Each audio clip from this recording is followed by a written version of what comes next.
otros. Los estados compactos y fragmentados.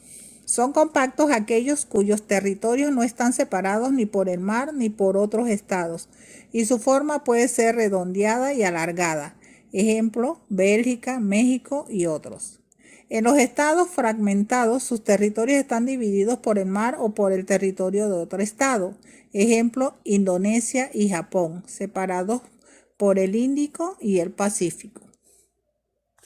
Por su expansión y el número de habitantes. Estados grandes y pequeños.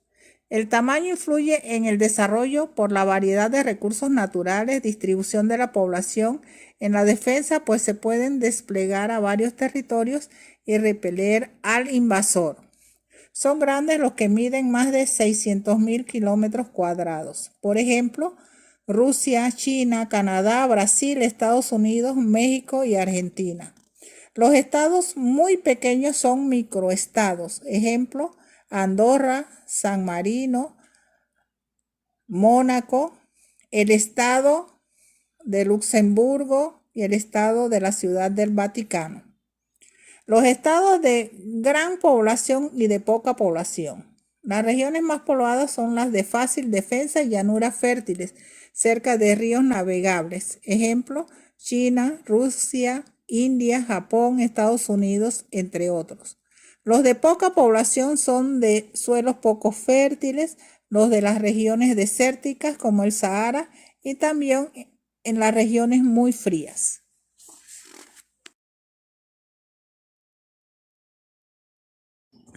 Los países por su poderío. Las potencias, países de centro, primer o segundo orden. Los llamados países desarrollados o industrializados son los más ricos y tecnológicamente más avanzados del planeta. Estados Unidos, Rusia y los del oeste de Europa.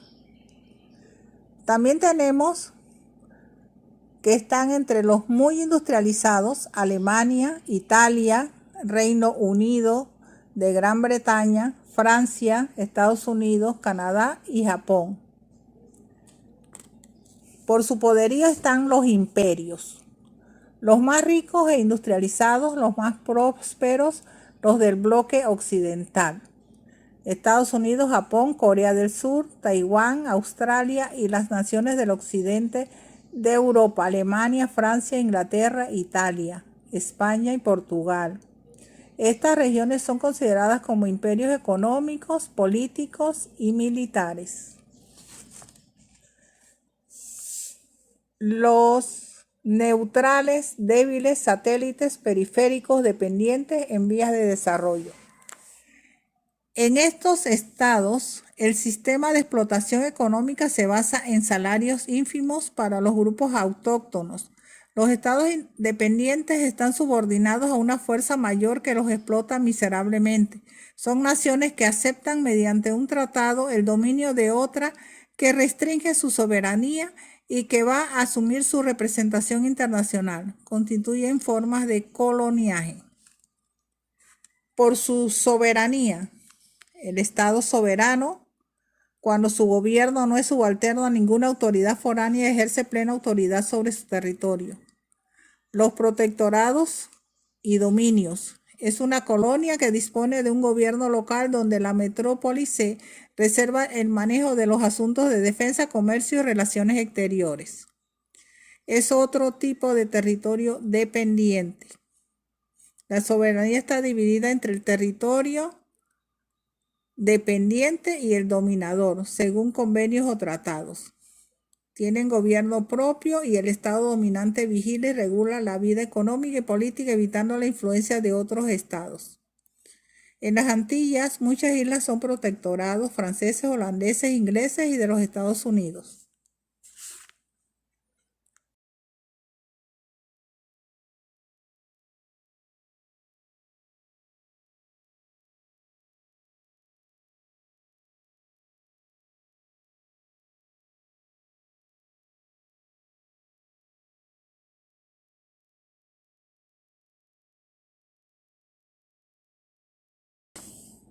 El Estado panameño, orígenes y evolución.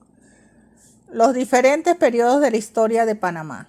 periodo prehispánico. Comprende desde la aparición de los primeros pobladores hace más de 9500 años antes de Cristo hasta el año 1501 después de Cristo, llegada de los españoles a el Istmo de Panamá.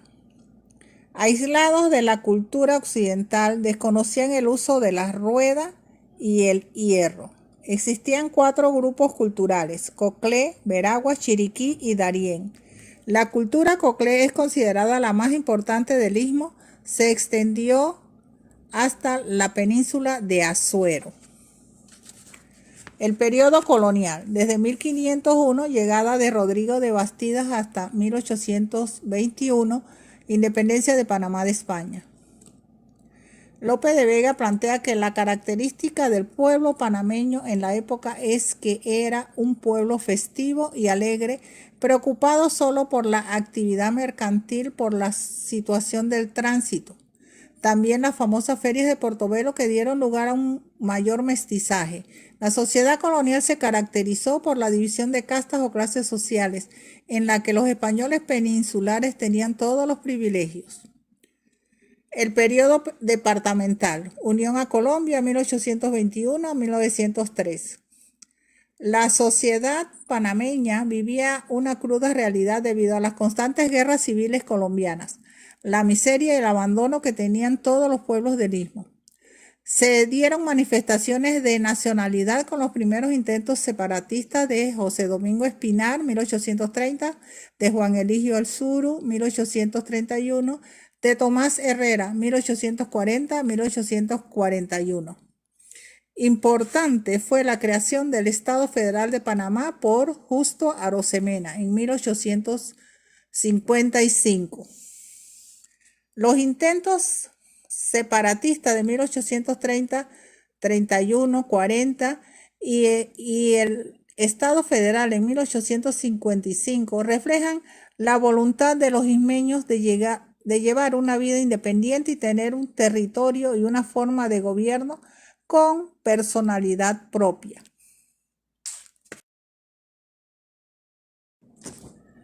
La Guerra de los 1000 días fue la evidencia de un fuerte sentimiento anticolombiano como consecuencia de los excesos, de los abusos y con el régimen de la regeneración, que además de privarnos del gobierno autóctono, el Estado Federal del Istmo desconoció en todo momento los principios fundamentales de la democracia liberal. En esta revolución se alentó el sentimiento ismeñista que había venido formando conciencia a través de todo el siglo XIX. Desde el punto de vista social, creó una cohesión de todos los grupos humanos que constituyeron la nación: los blancos, los negros, mestizos y especialmente los indígenas. Se destacó en la lucha para defender los derechos del pensamiento liberal nacionalista el cholo Victoriano Lorenzo. El periodo republicano.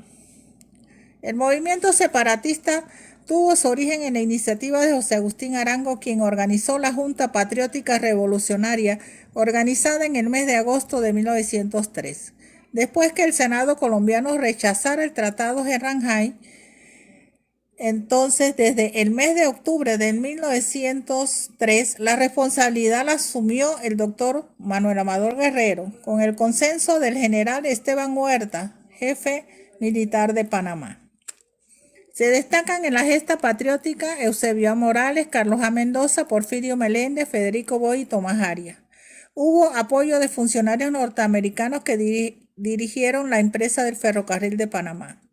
El 3 de noviembre de 1903 se declaró la separación de Panamá de Colombia. El 4 de noviembre se nombró la Junta Provisional de Gobierno, integrada por José Agustín Arango, Federico Boy y Tomás Arias. Lamentablemente, esta junta comisionó al ingeniero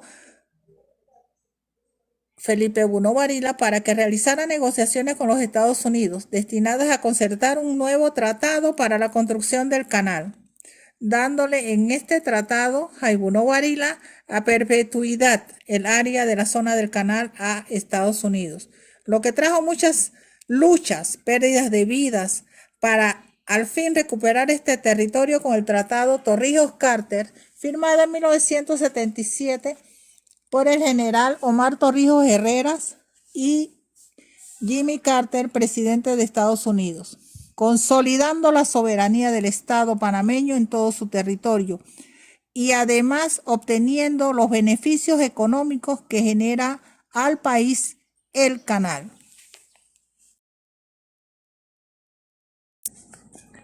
Estructura del Estado panameño. Panamá es una república democrática. La división clásica de las funciones del Estado son ejecutivas. La Constitución Nacional presenta la figura del órgano ejecutivo en su artículo 175. El órgano ejecutivo está constituido por el presidente de la República y los ministros de Estado, según las normas de esta Constitución. Son atribuciones de este órgano las contempladas en el artículo 183 de dicha legislación constitucional. Entre ellas tenemos nombrar y separar libremente a los ministros de Estado, coordinar la labor de administración y los establecimientos públicos, velar por la conservación del orden público, adoptar las medidas necesarias para que la Asamblea Nacional se reúna el día señalado por la Constitución o el decreto mediante el cual haya sido convocada a sesiones extraordinarias, entre otras. Funciones legislativas, ejercidas por el órgano legislativo por medio de la Asamblea Nacional de Diputados y consiste en expedir leyes necesarias para el cumplimiento de los fines y ejercicio de las funciones del Estado. Judiciales. El órgano judicial administra la justicia a nivel nacional mediante los jueces, magistrados y la jurisdicción arbitral. Constituido por la Corte Suprema de Justicia, los tribunales y los juzgados que la ley establezca. Artículo 202, ampliado con la reforma de 2004. Funciones. Cumplir, hacer cumplir la Constitución y disposiciones legales de la República. La jurisdicción contenciosa administrativa respecto a los actos, omisiones, prestaciones o deficiencias de los servidores públicos.